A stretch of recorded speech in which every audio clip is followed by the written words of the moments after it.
Robert Downey junior ने confirm कर दिया है कि डॉक्टर डूम थैनोस से भी ज्यादा पावरफुल है। एवेंजर्स डूम्सडे में एंटमैन का क्या रोल होगा वो भी ऑफिशियली रिवील हो चुका है। साथ में स्पाइडरमैन ब्रांड न्यू डे में अपीयर होने वाले विलन टूमस्टोन का मूवी में क्या रोल होगा ये भी हमें पता लग गया है। तो गाइस डिस्कस करने के लिए आज भी हमारे पास काफी सारी चीजें हैं, तो बिना किसी देरी के let's break it all down. तो रिसेंटली लंदन में हुए साउथ बाय साउथ वेस्ट इवेंट में डूम्सडे के डायरेक्टर्स एंड कुछ एक्टर्स मौजूद थे और यहाँ पर रॉबर्ट डाउनी जूनियर भी थे, जिन्होंने एमसीयू से रिलेटेड एक काफी बोल्ड स्टेटमेंट दी है। उन्होंने कहा कि पिछले 1 साल से हम जिस चीज के ऊपर इतनी मेहनत कर रहे हैं हम उसे बीट नहीं कर सकते और हम इन्फिनिटी वॉर और एंड गेम जैसी 2 दिग्गज मूवीज के कंधों पर खड़े नहीं हो सकते। इसीलिए हम फेज 0 से स्टार्ट कर रहे हैं। हम एक बार फिर से आपका ट्रस्ट एंड रिस्पेक्ट जीतने का ट्राई करेंगे और इन लोगों के साथ मुझे लगता है कि हमारे पास एक काफी अच्छा मौका है। रॉबर्ट डाउनी जूनियर ने बिल्कुल ऑनेस्टी के साथ ये बात कही है कि उन्हें पता है कि एंड गेम के बाद से मार्वल ने कुछ प्रोजेक्ट्स में स्ट्रगल किया है और जो भी फैंस एंड गेम के बाद से मार्वल से खफा हैं, आरडीजे यहाँ उन फैंस को चीयर अप करने का ट्राई कर रहे हैं। एंड इनडायरेक्टली यहाँ पर उनके कहने का मतलब यही है कि मैं अब वापस आ चुका हूँ, मेरे फेवरेट डायरेक्टर्स वापस आ चुके हैं, क्रिस इवांस वापस आ चुके हैं और हम सारे मिलकर एक बार फिर से आप लोगों को पुराने दिन याद दिला देंगे।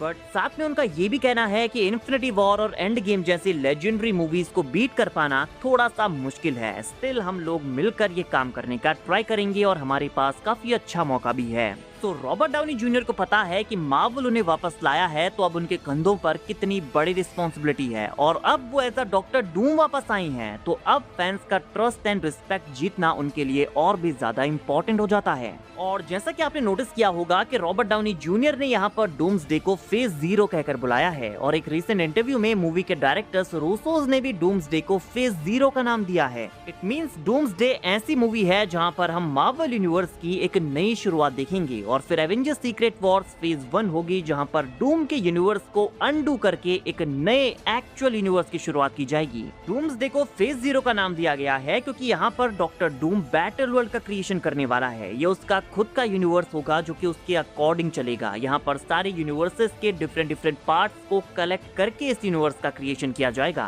फेज 0 डूम की बनाई गई रियलिटी है जहाँ डूम राज करेगा, लेकिन फेज 1 वो एक्चुअल यूनिवर्स है जो हमें सीक्रेट वॉर्स के बाद देखने को मिलेगा।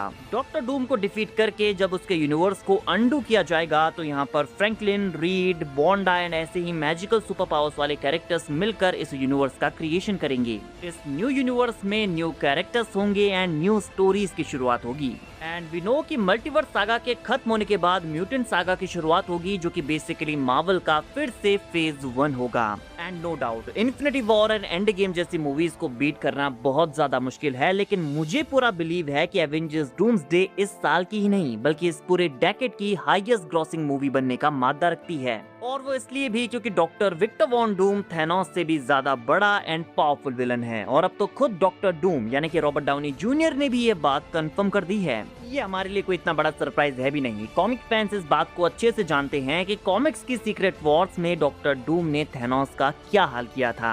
तो डॉक्टर डूम को थैनोस से ज्यादा पावरफुल बोलना तो वही बात हो गई कि grass is green, sky is blue and water is wet. But क्योंकि थैनोस को मार्वल सालों से टीज कर रहा था, वो मूवीज के पोस्ट क्रेडिट सीन में अपीयर होता था, उसकी मेनेसिंग पर्सनैलिटी को देखकर हमें पता लगता था कि ये कितना पावरफुल है। लोकी एंड रोनिन जैसे कैरेक्टर्स ने उसके अंडर काम किया है। थैनोस का बिल्डअप एक नेक्स्ट लेवल पर था, बट क्योंकि डॉक्टर डूम को वो बिल्डअप नहीं मिला है तो कैसा होगा अगर डूम्सडे में लाइव एक्शन में इस कॉमिक पैनल को रिक्रिएट किया जाए तो, जहां डॉक्टर डूम थैनोस की चेस्ट पर पंच मारकर उसकी स्पाइन को उसकी बॉडी से अलग कर देगा। सिर्फ एक सीन और पूरी ऑडियंस को पता लग जाएगा कि डॉक्टर डूम कितना पावरफुल है और हो सकता है कि ये सीन उन्होंने फिल्म कर भी लिया हो। इसीलिए रॉबर्ट डाउनी जूनियर कह रहे हैं कि डॉक्टर डूम थैनोस से ज्यादा पावरफुल है।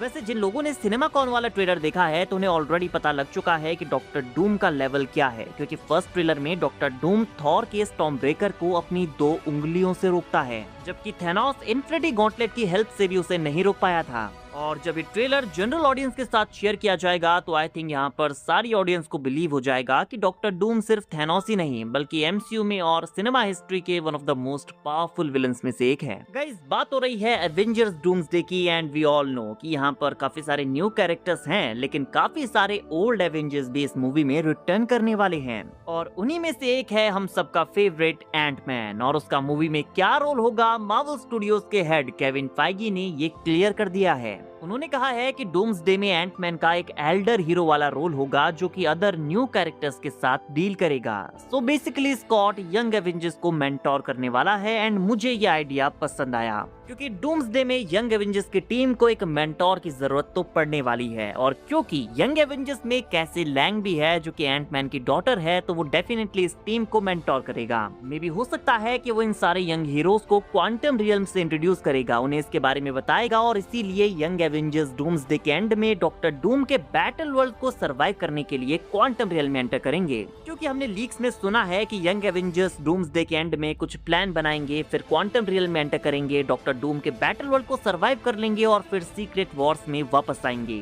साथ में इस रिपोर्ट का एक और मतलब हो सकता है कि डूम्सडे एंटमैन की लास्ट मूवी होने वाली है and he has to die in Doomsday and I think ये पॉसिबल है। एंटमैन की जर्नी को एमसीयू में एंड किया जा सकता है। वो एमसीयू के one of the most beloved characters में से एक है और उसकी डेथ फैंस को काफी हर्ट करेगी। तो गाइस, आपको क्या लगता है स्कॉट लैंग के साथ डूम्सडे में क्या होने वाला है, कमेंट करके बताइए। नाउ गाइस, बात करते हैं स्पाइडरमैन ब्रांड न्यू डे के विलन टूम्बस्टोन की। टूम्बस्टोन के अराउंड कुछ खास मार्केटिंग नहीं हो रही है। Scorpion, Punisher, Jean Grey, Hulk, यहाँ तक कि टेरेंचुला एंड बूमरैंग जैसे कैरेक्टर्स के ऊपर भी मार्केटिंग चल रही है, लेकिन टूम्बस्टोन के ऊपर इतना कुछ खास हुआ नहीं है। बाकी सारे कैरेक्टर्स के मल्टीपल पोस्टर्स हमें देखने को मिल चुके हैं, लेकिन टूम्बस्टोन का ओनली अब तक एक ये आर्ट स्टाइल पोस्टर हमें देखने को मिला है जो कि कॉमिक के इस कवर से इंस्पायर्ड है।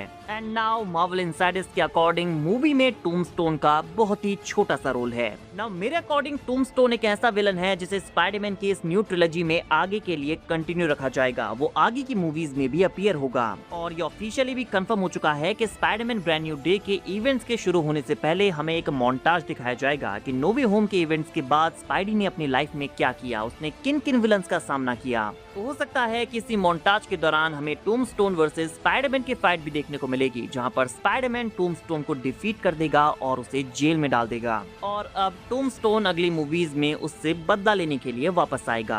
क्योंकि टूम्बस्टोन स्पाइडरमैन का काफी फेमस विलन है, हम उसे हल्के में नहीं ले सकते। And it's kind of funny because कुछ टाइम पहले हमने ये रिपोर्ट सुनी थी कि टूम्बस्टोन स्पाइडरमैन ब्रांड न्यू डे का मेन विलन है, बट इस न्यू रिपोर्ट के अकॉर्डिंग टूम्बस्टोन का इस मूवी में छोटा सा रोल होगा। इट मींस कि मेन विलन कोई और है, लेकिन टूम्बस्टोन को हम आगे आने वाली मूवीज में देखने वाले हैं। तो गाइस, आपके अकॉर्डिंग क्या टूम्बस्टोन को इस मूवी का मेन विलन होना चाहिए था? और अब क्योंकि वो नहीं है तो आपके अकॉर्डिंग कौन मूवी का मेन विलन हो सकता है, कमेंट करके बताइए। I know brand new day के ट्रेलर के बैकग्राउंड में एक वॉइस हमें सुनने को मिली थी जो कि मूवी में अपीयर होने वाले किसी भी कैरेक्टर की नहीं थी एंड इसीलिए फैंस को लग रहा है कि ये सीक्रेट कैरेक्टर ही मूवी का मेन विलन है और ये जैकल हो सकता है। एंड काफी सारे फैंस वेनम की तरफ जा रहे थे कि ये वेनम होगा, बट मुझे नहीं लगता कि ये वेनम होगा। अपने ओपिनियंस मुझे जरूर बताना एंड वीडियो अगर अच्छी लगी हो तो वीडियो को लाइक एंड चैनल को सब्सक्राइब करना ना भूलें बिकॉज ऐसी ही अमेजिंग वीडियोस हम डेली लाते रहते हैं।